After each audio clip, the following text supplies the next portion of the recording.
አስመሳይነት ኒፋቅ ይባላል። ኒፋቅ ማለት ምንድነው?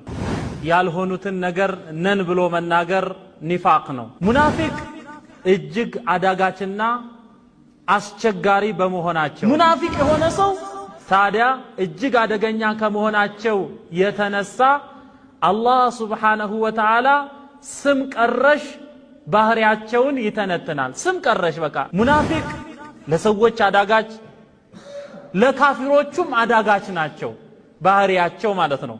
ሙናፊቅ የሆነ ሰው ይሄ ኃይል ሲያገኝ ከገሌ ጋር ልጥፍ፣ ሙናፊቅ ይሄ ኃይል ሲያገኝ ከገሌ ጋር ልጥፍ፣ ሙናፊቅ ከዚህም አይደሉም ከዚህም አይደሉም፣ ሙዘብዘቢነ በይነ ዛሊክ አቋም የላቸው። ሙናፊቅ የሆነ ሰው ዓለማዊ ጥቅምን ተከትሎ ይሄዳል። ሙናፊቅ የሆነ ሰው ዲኑን ይሸጣል። ሙናፊቅ ሙስሊሞችን አሳልፎ ይሸጣል። ሙናፊቅ ሰላቱን ይሸጣል፣ ይተዋል። እንዲህ ያሉ ስንትና ስንት አሉ፣ አይጠቅሙም። ሙናፊቅ የሆነ ሰው ሁለት ፊት ነው ያለው።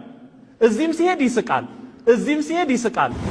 አቋም ላይ ሙናፊቅ የሸይጣን ህዝቦች ይባላሉ። ሙናፊቅ የሆነ ሰው ሲቸግረው ሲጠብበት ሁሉን አካል ለማስወደድ ይሞክራል። ሙናፊቅ የሆነ ሰው እነሱን የከዳ ነገ እኛንም መክዳቱ አይቀርም ነው የሚባለው። ሙናፊቅ የሆነ ሰው ሰው አይወጣላቸው አላህን አያገኙ። ሙናፊቅ ይገርማል፣ ታሪክ ራሱን ይደግማል ያስብላል።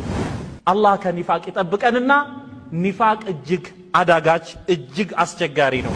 አቋም ላይ